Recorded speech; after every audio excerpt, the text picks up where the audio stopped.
Assalamualaikum warahmatullahi wabarakatuh.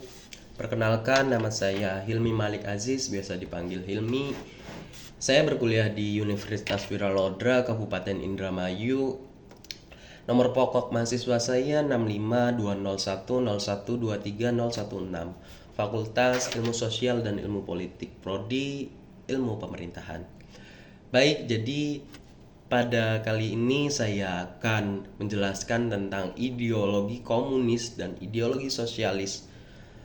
Apa yang dimaksud ideologi komunis dan apa hubungannya dengan ideologi sosialis?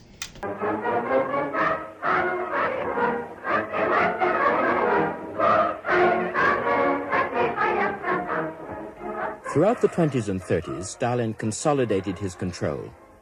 He began to build his own frozen version of socialism, a society of neat lives and optimistic souls with no room for questioning or debate. Di sini akan menjelaskan bagaimana sebuah ideologi komunis dan sosialis, apa hubungannya ideologi sosialis dan komunis.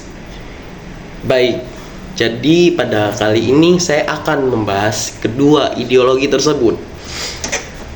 Dari banyak paham atau ideologi yang ada dan diakui di dunia ini, Di antaranya adalah ideologi sosialisme dan komunisme.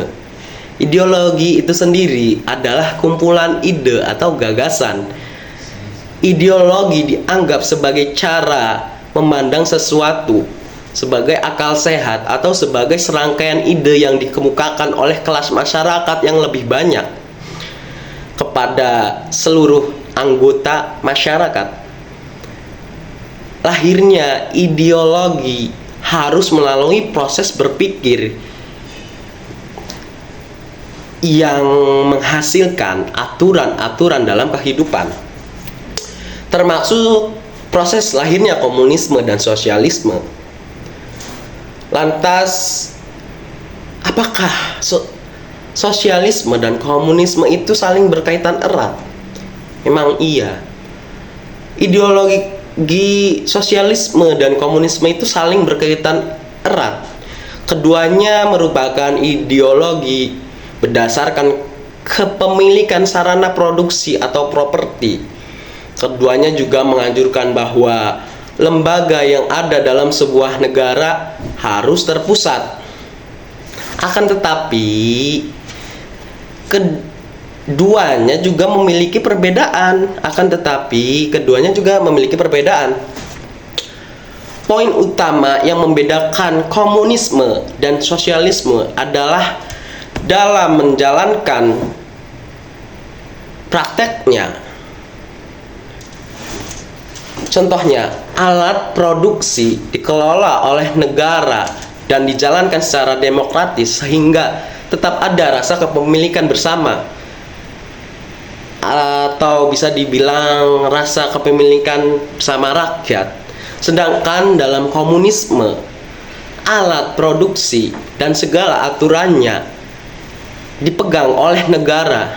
Komunisme merupakan salah satu ideologi besar yang ada di dunia, kendati pada masa-masa ini sudah tidak populer lagi.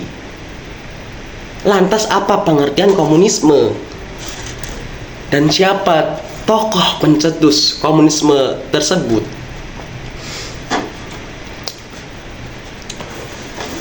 Istilah ideologi berasal dari bahasa Yunani, yaitu idea yang berarti ide atau gagasan, dan logos yang berarti ilmu atau pengetahuan. Sedangkan kata isme atau idealisme berasal dari kata ismos yang berarti paham, ajaran, atau kepercayaan. Menurut Kamus Bahasa Indonesia atau KBBI, ideologi memiliki 3 makna, yaitu yang pertama, 1. Kumpulan konsep bersistem yang dijadikan asas pendapat atau bisa dibilang kejadian yang memberikan arah dan tujuan untuk kelangsungan hidup. Yang kedua, cara berpikir seseorang atau suatu golongan. Dan yang ketiga, paham, teori, dan tujuan yang merupakan satu program sosial politik. Adapun pengertian dari idealisme menurut KBBI adalah yang pertama, aliran ilmu filsafat yang menganggap pikiran atau cita-cita sebagai satu-satunya hal yang benar dapat dicamkan dan dipahami. Dan yang kedua, aliran yang mementingkan khayal atau fantasi untuk menunjukkan keindahan dan kesempurnaan meskipun tidak sesuai dengan kenyataannya. Secara istilah, ideologi merupakan ilmu tentang ide dan gagasan. Ada beberapa ideologi besar yang berkembang di dunia ini dan dianut oleh negara-negara tertentu, seperti ideologi liberalisme, komunisme, nasionalisme, dan pan-islamisme, dan lainnya. Pengertian ideologi komunis. Karl Marx, pelopor utama gagasan sosialisme, ilmiah, dilahirkan tahun 1818 di kota Trier, Jerman. Salah satu contoh dari bermacam-macam jenis ideologi politik yang berkembang di berbagai negara. Akar pemikiran ideologi komunis berasal dari konsep yang diusung Karl Marx dan Friedrich Engels. Berasal dari konsep yang diusung dari keduanya tersebut, yang menjelaskan mengenai salah satu bentuk dari perjuangan kelas proletar terhadap kelas borjuis di Eropa terutama. Dalam konteks masyarakat industri, dengan kata lain, ideologi komunis merupakan reaksi terhadap masyarakat kapitalis yang telah berkembang sebelumnya, yaitu pada abad 19, yang merupakan produksi dari masyarakat liberal. Barangkali berangkat dari asumsi bahwa ideologi politik adalah seperangkat gagasan yang mengarah pada tujuan, harapan, dan tindakan yang harus dilakukan oleh orang-orang yang terlibat dalam lembaga pemerintah. Dengan demikian, komunisme yang diterapkan sebagai ideologi politik suatu negara menunjukkan bahwa tidak ada perbedaannya antara rakyat dan warga suatu negara memiliki hak dan kewajiban yang sama. Oleh karena itu, masyarakat tanpa kelas diperlukan untuk mewujudkan masyarakat yang adil dan makmur. Di sisi lain, untuk mencapai tujuan ini, properti individu akan dihapuskan karena diambil alih dan sepenuhnya berada di bawah kendali negara. Manifesto Komunis yang diterbitkan pada tahun 1848 adalah merupakan ajaran-ajaran Karl Marx dan Friedrich Engels, dipandang sebagai sumber pokok pemikiran komunis. Sumber lain yang mempunyai pengaruh besar adalah ajaran Lenin. Ajaran ini merupakan perombakan dan penambahan terhadap ajaran Karl Marx dan Engels. Salah satu dari perombakan terhadap ajaran paling penting yang dilakukan oleh Lenin terhadap konsep pemikiran Karl Marx dan Engels yaitu konsep memimpin. Abad ke-19 membuka lembaran sejarah kejayaan Jerman dengan lahirnya manusia besar dunia yang memiliki pengaruh langgeng dan kuat dalam sejarah kehidupan manusia. Kekuatan pengaruh intelektualnya telah menjadi fenomena global pada saat ini. Salah satu kontribusi besarnya adalah konsep perjuangan kelas yang mengkatalisasi para pekerja untuk berdiri membela hak kebebasan mereka sehingga mereka bisa tetap menunggang kuda kapitalis. Akibatnya mereka agar bisa tetap menunggang kuda kapitalis. Akibatnya ajaran Marxis bisa menjadi dasar perjuangan kelas pekerja hampir seluruh dunia. Masyarakat komunis Marx adalah orang tanpa kelas, namun damai dan disiplin diri yang melihat pekerjaan sebagai sumber kebahagiaan, dibebaskan dari gagasan apakah pekerjaan dilihat dari segi keuntungan dan kepentingan pribadi saja. Bekerja merupakan sumber dari segalanya. Sumber dari kebahagiaan dan kegembiraan.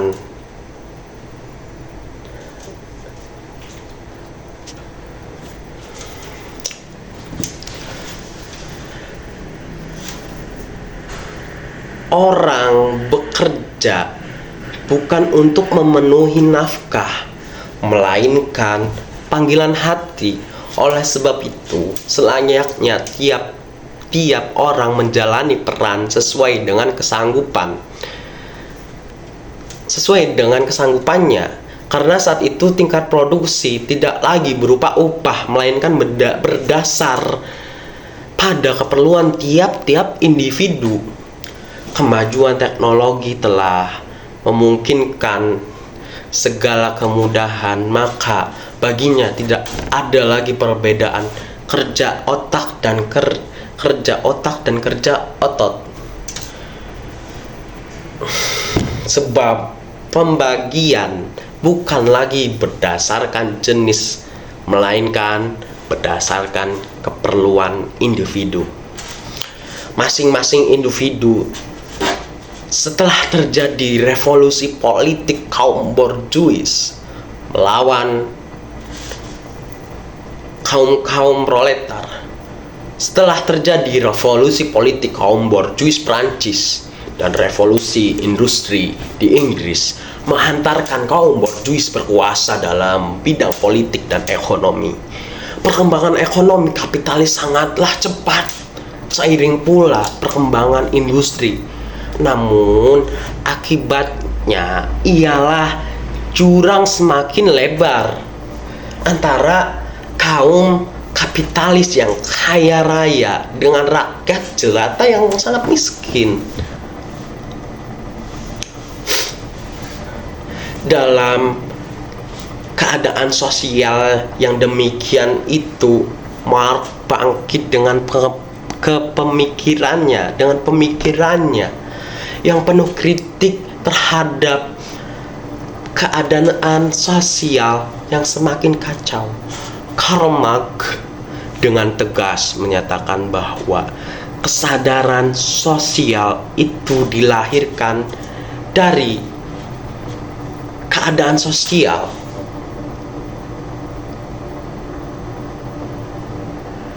Kesadaran sosial yaitu ide, gagasan, dan pikiran yang ada pada manusia.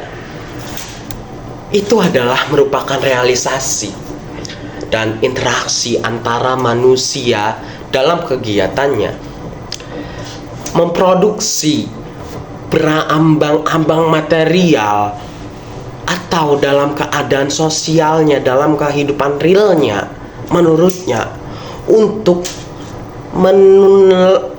melakukan atau melaksanakan perubahan menuju masyarakat sosialis yang kemudian menuju masyarakat komunis yang tanpa kelas atau unclasses. Diperlukan adanya sebuah revolusi yang digambarkan menurut Marx mengalami dua tahapan. Yang pertama, revolusi yang dipelopori kelas borjuis untuk menghancurkan kelas feodal, dan yang kedua adalah revolusi kelas pekerja dalam usahanya menghancurkan kelas borjuis. Pada revolusi tahap pertama, kaum pekerja tidak tinggal diam. Mereka membantu kaum borjuis untuk menghancurkan golongan feodal. Dan pada tahap kedua, kaum pekerja akan melakukan revolusi untuk menghancurkan kelas borjuis.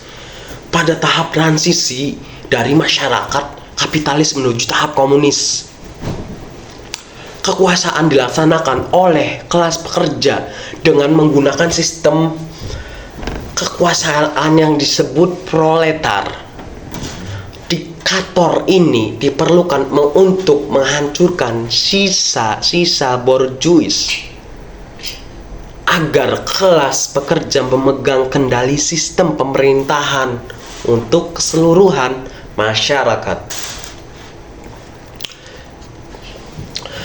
Kekuasaan harus dipegang oleh kaum komunis yang merupakan komun yang termaju, paling teguh, dan yang paling memahami kondisi, garis perjuangan, dan hasil umum dari gerakan proletar. Bagi Marx, lahirnya kelas itu tidak dapat dipisahkan dari perjalanan sejarah. Dalam tahapan perkembangan kapitalis dan pada akhirnya dengan adanya kemauan dari kelas proletar untuk mengubah nasib mereka akan melahirkan revolusi di mana kaum proletar mengendalikan kekuasaan secara diktator. Tindakan diktator ini merupakan bagian dari revolusi guna menghancurkan sisa-sisa kaum borjuis. Sisa-sisa kaum borjuis dan menuju tahap transisi yang puncaknya akan tercipta suatu masyarakat yang tanpa kelas atau bisa dibilang komunis. Suatu masyarakat kapitalis akan tumbuh dan terus tumbuh hingga akhirnya berhenti bertumbuh karena mengakibatkan kesengsaraan. Misal sehingga muncullah suatu perubahan masyarakat yang disebut dengan revolusi. Sementara itu, agama juga mempengaruhi kelas sosial. Bagi Marx, agama adalah the opium of people, the opium of people, yang mana agama tidak menjadikan manusia menjadi dirinya sendiri, melainkan menjadi sesuatu yang berada di luar dirinya, yang menyebabkan manusia dengan agama menjadi makhluk terasing dari dirinya sendiri.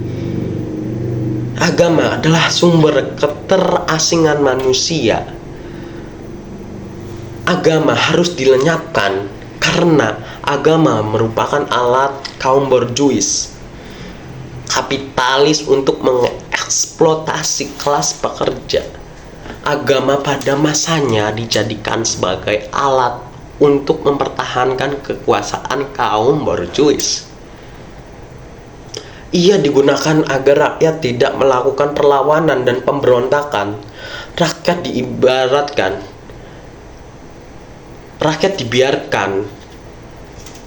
dibiarkan terlena agar tunduk patuh atas penguasa. Dengan kata lain, agama adalah produk dari perbedaan kelas. Selama perbedaan kelas ada, maka agama akan tetap ada. Marx percaya bahwa agama adalah jebakan bagi kelas penguasa untuk menjebak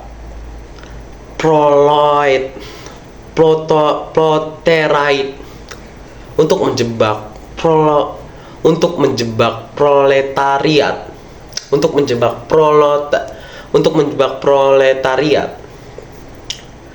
Ia percaya bahwa agama secara otomatis akan hilang jika perbedaan-perbedaan ini dapat dihilangkan. Ia percaya bahwa agama secara otomatis akan hilang jika perbedaan-perbedaan ini dapat dihilangkan.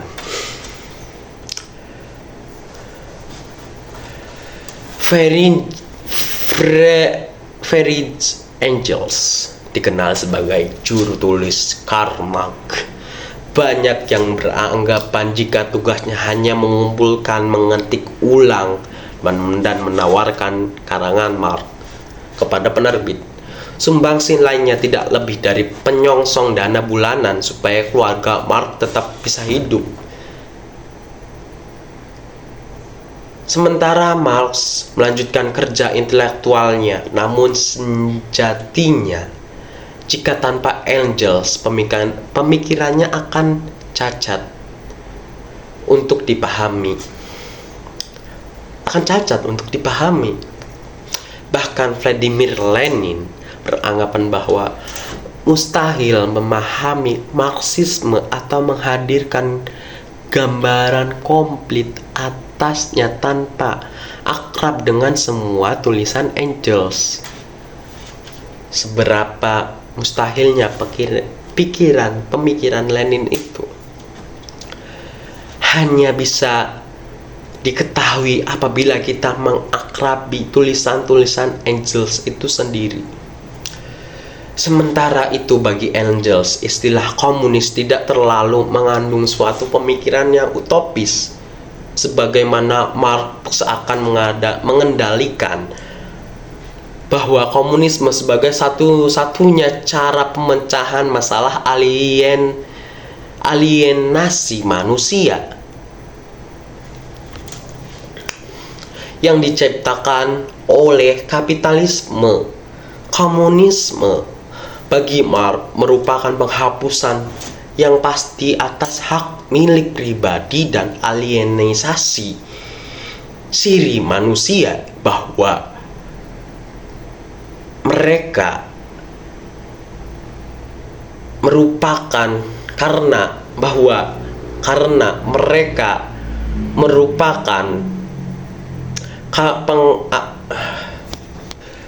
Sementara itu, bagi Engels, istilah komunis tidak terlalu mengandung suatu pemikiran yang utopis, sebagaimana Marx seakan mengendalikan bahwa komunisme sebagai satu-satunya cara pemecahan masalah alienasi manusia. Alienasi manusia sebagai alienasi manusia yang diciptakan oleh kapitalisme.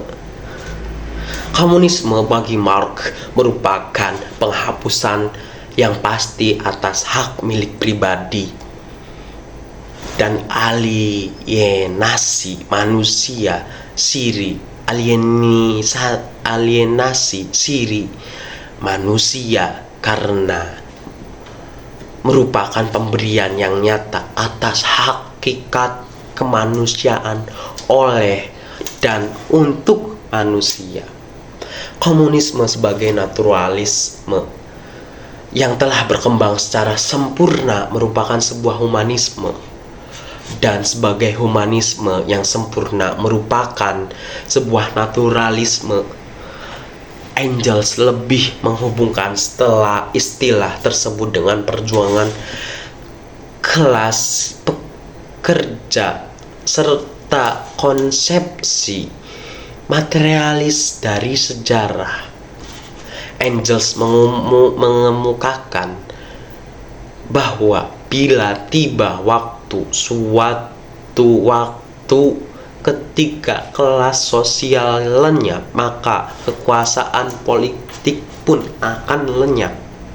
Engels merupakan seseorang profesor dan filsuf yang berpengaruh di Jerman.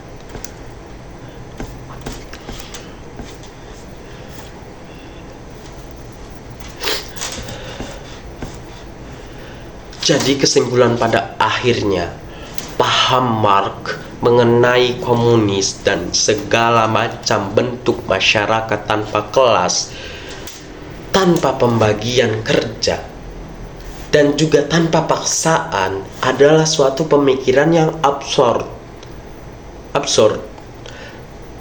Sebab ide Marx ini bersifat utopis dan bersifat kontradiktif. Akibatnya ide ini hanya akan mengalihkan perhatian manusia dari usaha memperbaiki kehidupan masyarakat. Hal tersebut terkait dengan pandangan Marx terhadap fungsi agama yang bertentangan dalam perspektif sosiologi agama tersebut, atau bisa dibilang yang bertentangan dengan perspektif sosiologi agama itu sendiri. dalam ideologi pembebasan bagi kalangan tertindas terhadap kaum yang menindasnya. Pemikiran Marx mengenai agama hanya didasari oleh pragmatisme fungsi agama pada masanya saja, maka pada hakikatnya Marxisme dalam perkembangan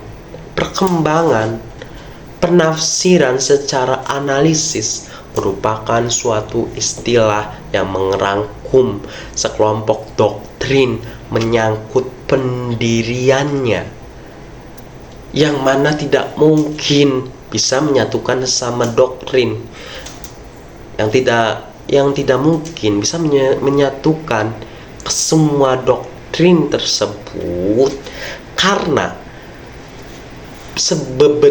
beberapa tafsirannya saling bertentangan satu sama lain.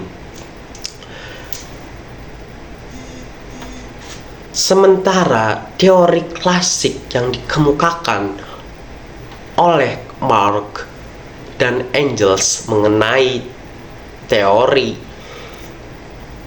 perjuangan kelas banyak mendapat kritik dari para teoritis dari para teoritis sosial, sebab rumusan mereka tidak lagi relevan dengan perkembangan sosiologi politik. Namun banyak juga yang terpikat oleh metode perjuangan yang dikemukakan mereka. Pemikiran ini berkembang di Eropa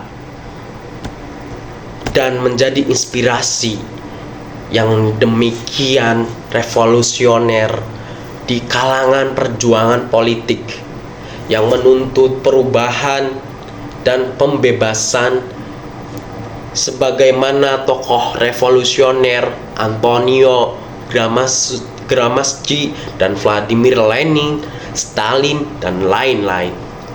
Ia mengusung gagasan ini dengan beberapa penyesuaian. Baik itu yang dimaksud dengan komunis dan sosialis, sebenarnya masih sangatlah banyak yang harus saya ucapkan, yang harus saya pelajari tentang teori komunis dan sosialis untuk disampaikan kepada rekan-rekan kelas semuanya. Baik, sekian dari saya. Mohon maaf bila ada kekurangan, karena manusia tempatnya salah, yang sempurna hanyalah Tuhan. Billahi taufik wal hidayah. Wassalamualaikum warahmatullahi wabarakatuh. Merdeka.